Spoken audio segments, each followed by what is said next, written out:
बिस्मिल्लाहिर्रहमानिर्रहीम अस्सलामु अलैकुम वरहमतुल्लाहि वबरकातुहू। उम्मीद है कि आप तमाम लोग खैरियत से होंगे। आज के इस लेसन में हमने एक तो लेटर का फॉर्मेट सीखना है और देन उसके बाद एप्लीकेशन का फॉर्मेट सीखना है। ऐसे वगैरह के ऊपर हम बाद में डिस्कस करेंगे।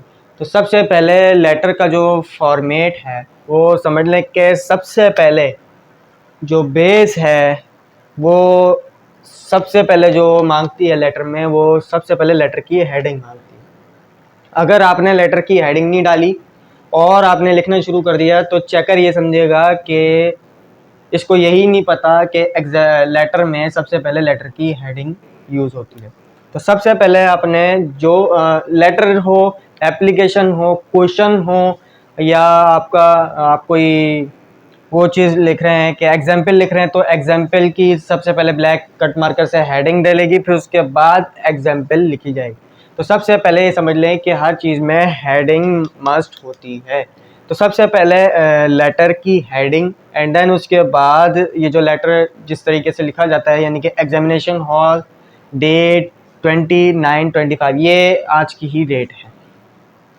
एग्जाम्पल के तौर पर मैंने आज की ही डेट इंक्लूड की है। तो समझाने के लिए सबसे पहले एग्जामिनेशन हॉल, फिर उसके बाद डेट, जो फला फला जो डेट होगी, जिस डेट पे आपने लेटर लिखा है, जिसको आपने लिखा है उसको, ठीक है। उसके बाद डेट के बाद जिसके लिए आप लिख रहे हैं, अगर बिलफर्ज आप ये मिटा दें तो अब कैसे पता चलेगा कि आप किसको लेटर लिख रहे हैं।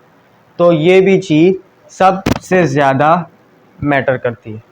तो जिसके लिए आप लिख रहे हैं, जैसे कि बिलफर्ज मैं लिख रहा हूँ माय बेस्ट फ्रेंड, नहीं माय डियर फ्रेंड।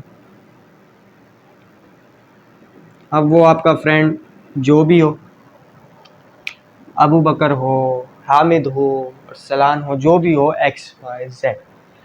तो उसके बाद जिसके लिए आप लिख रहे हैं आप उसका मेंशन करेंगे कि my dear friend, my dear teachers, my dear teacher, my dear father, my dear mother, XYZ, कुछ भी। उसके बाद जो आपने उसको कहना है वो आप कैसे शुरू करेंगे, ना आप यहाँ से शुरू करेंगे, ना आप इसके बिल्कुल सेंटर इस लाइन से शुरू करेंगे। आपने इस के जो डेयर है, माय डेयर, डेयर के बिल्कुल नीचे से आपने जो है लिखना शुरू करना है। जैसे कि मैंने लिखा है I am fine and I hope you will also be fine. You that told that you told that your schools will close at spring holidays, so I request you to kindly spend your days with us। उसके नीचे Farooq Salman XYZ, ठीक है। अब ये समझना है कि आपने यहाँ से शुरू करना है, ना आपने यहाँ से शुरू करना है, बिल्कुल इसके सेंटर से ही आपने शुरू करना है। देन उसके बाद जब आप लिख रहे हो तो आपकी राइटिंग एग्जैक्ट एक ही फ्लो में आनी चाहिए, ना आपकी राइटिंग यूं होनी चाहिए, ना आपकी राइटिंग यूं होनी चाहिए, ठीक है। समझाने के लिए मैंने ऐसे कीड़े मकोड़े बनाए, यानी कि बिल फर्क, ना आपकी राइटिंग यूं होनी चाहिए, ये बिल्कुल भी सूट नहीं करेगा, और ना ही आपकी राइटिंग यूं होनी चाहिए, ठीक है। तो समझाने के लिए मैंने आपको एक एग्जांपल। अब उसके बाद आपका ये हेडिंग भी हो गई, जो एग्ज़ाम्स में सबसे ज़्यादा मैटर करती है। और पेपर को अगर आप हेडिंग डालकर भी छोड़ दें तब भी काफ़ी है। अगर आप इसके नीचे ब्लू कट मार्कर से इस तरह की एक लाइन डाल दें, ठीक है, ये थोड़ी सी लंबी हो गई। अगर आप इसके नीचे यूं करके थोड़ी सी एक लाइन डाल दें, लाइन आप कैसे डालेंगे, आज जैसे मैंने लाइन डाल ली है, आपने ऐसा हरगिज़ नहीं करना बोर्ड के पेपर में या स्कूल्स के पेपर में। तो आपने लाइन डालनी है स्केल से। You draw the line scale, you draw the line, आपने लाइन को स्केल की मदद से डालना है, आपने डायरेक्ट लाइन नहीं खींचनी है। चेकर ये समझेगा कि आप अनाड़ी हैं और आपको अभी तक लाइन डालना किसी ने सिखाया ही नहीं। तो अगर आप काबिल दिखना चाहते हैं तो आप सबसे पहले स्केल से लाइन ड्रॉ करेंगे लेटर की हेडिंग के नीचे। उसके बाद फिर ये वाला फॉर्मेट आ जाता है जो मैंने आपको पहले अर्ज किया। फिर उसके बाद जिसके लिए आप लिख रहे हैं उसका वो लिखेंगे कि my dear friend, my dear teacher, my dear father, my dear mother, my dear brother, my dear sister XYZ। फिर उसके बाद आपने कहाँ से शुरू करना है, ना आपने यहाँ से शुरू करना है और ना आपने इसके यहाँ से शुरू करना है। और ये मेरे पास लाइन तो है नहीं जो वन वर्ड लाइन होती है, 3 लाइन्स तो होती नहीं है। इस तरह की लाइन होती है जैसे 1 2 3 4।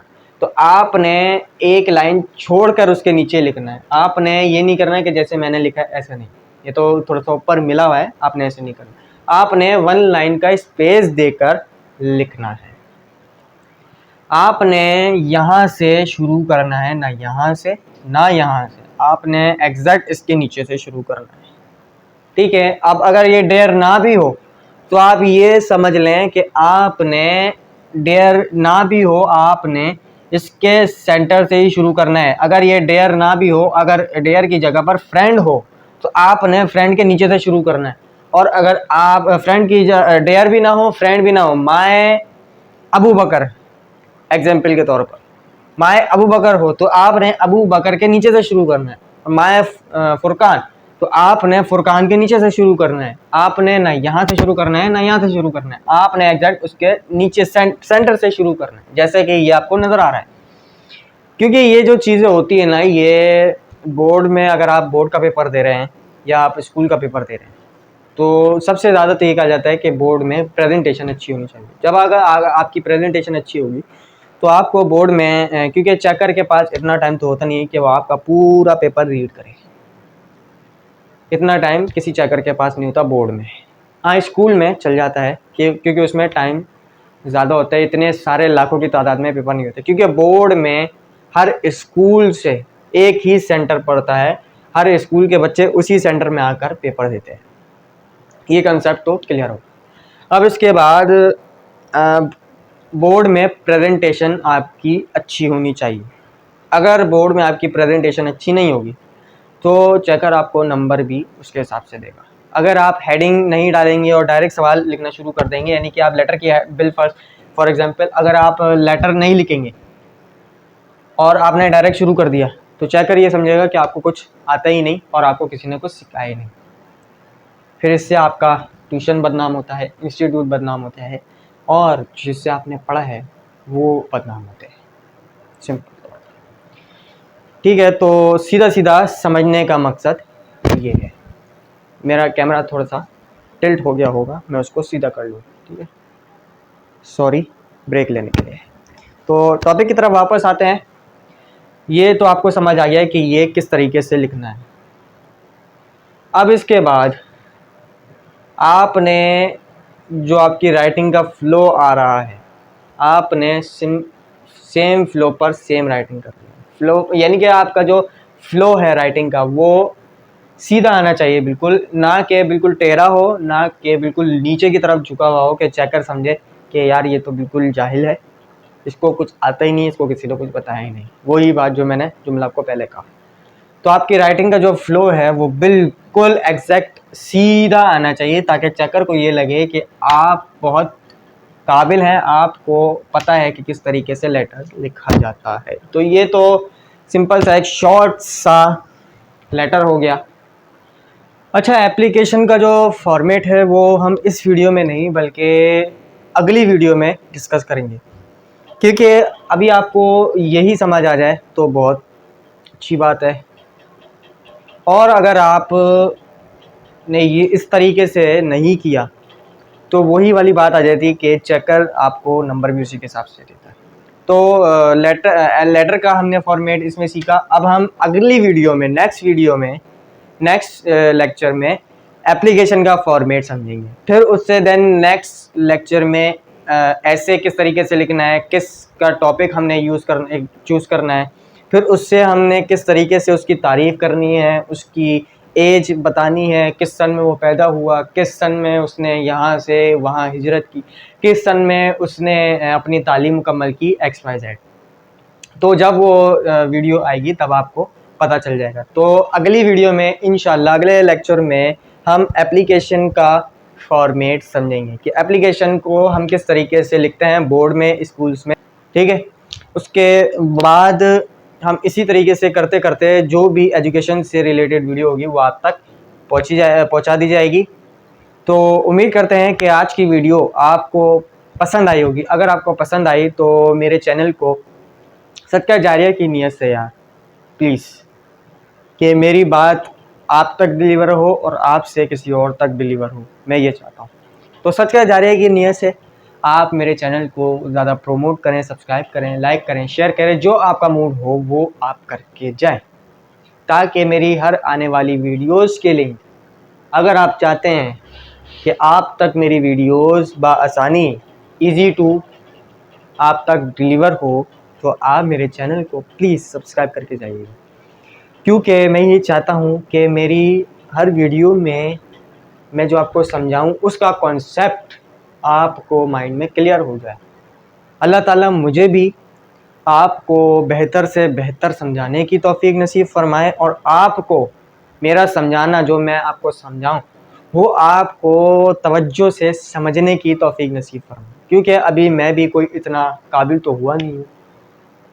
आप दुआ करें मेरे लिए कि मैं इतना काबिल हो जाऊँ कि बस मेरे पास अल्फाज नहीं है। तो दुआ करें कि अल्लाह ताला मुझे बेहतरीन तरीके से समझाने की तौफीक नसीब फरमाए और आपको समझने की भी तौफीक नसीब फरमाए, यानी कि जो मैं समझाऊँ वो आपको समझ भी आए।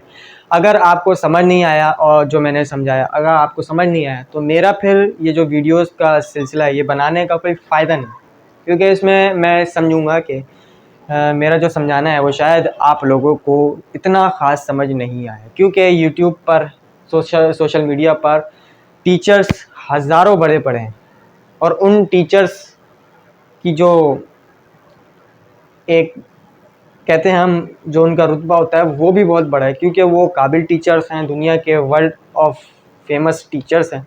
मैं तो एक छोटा सा एक टीचर का आगाज़ कर रहा हूँ। अगर आप मुझे पसंद करते हैं तो प्लीज़ अपने कमेंट्स में राय ज़रूर देना कि आप मेरा काम पसंद कर रहे हैं या नहीं। अगर आप कमेंट नहीं पास करेंगे तो फिर मैं आगे मायूस हो जाऊंगा और मैं शायद हो सकता है अपना चैनल बैंड कर दूं, अगर आपकी तरफ से मुझे कोई ऐसा रिस्पांस ना मिले। तो उम्मीद है कि आज की वीडियो आपको समझ आ गई होगी, और ये बातें जो मैंने की हैं अभी आपसे दोस्त होने के नाते वो भी आपको समझ आ जाएगी। तो अगर आप मुझसे कुछ पूछना चाहते हैं एजुकेशन से रिलेटेड तो नीचे मेरा नंबर मौजूद है, उस पर आप मुझसे कांटेक्ट कर सकते हैं। कोई भी मसला हो, राइटिंग का हो, कट मार्कर की राइटिंग का हो, बोर्ड की प्रेजेंटेशन का हो, तो आप मुझसे उसमें कमेंट करके मुझसे फ़ोन पर कांटेक्ट करके भी पूछ सकते हैं, और कमेंट में भी अपनी राय पेश कर सकते हैं कि आपको क्या मसला दरपेश आया है। तो अगर मेरी ज़िंदगी इतनी रही तो मैं आपके लिए ज़रूर आपके लिए वीडियो लाऊंगा। ठीक है, उम्मीद करते हैं कि आपको ये वीडियो समझ आ गई होगी। मुझे और मेरे कीमती वक्त को इजाज़त दें और दुआ करें कि हम सब को अल्लाह ताला बेहतरीन इल्म पढ़ने वाला बनाए। आमीन। Thanks for watching.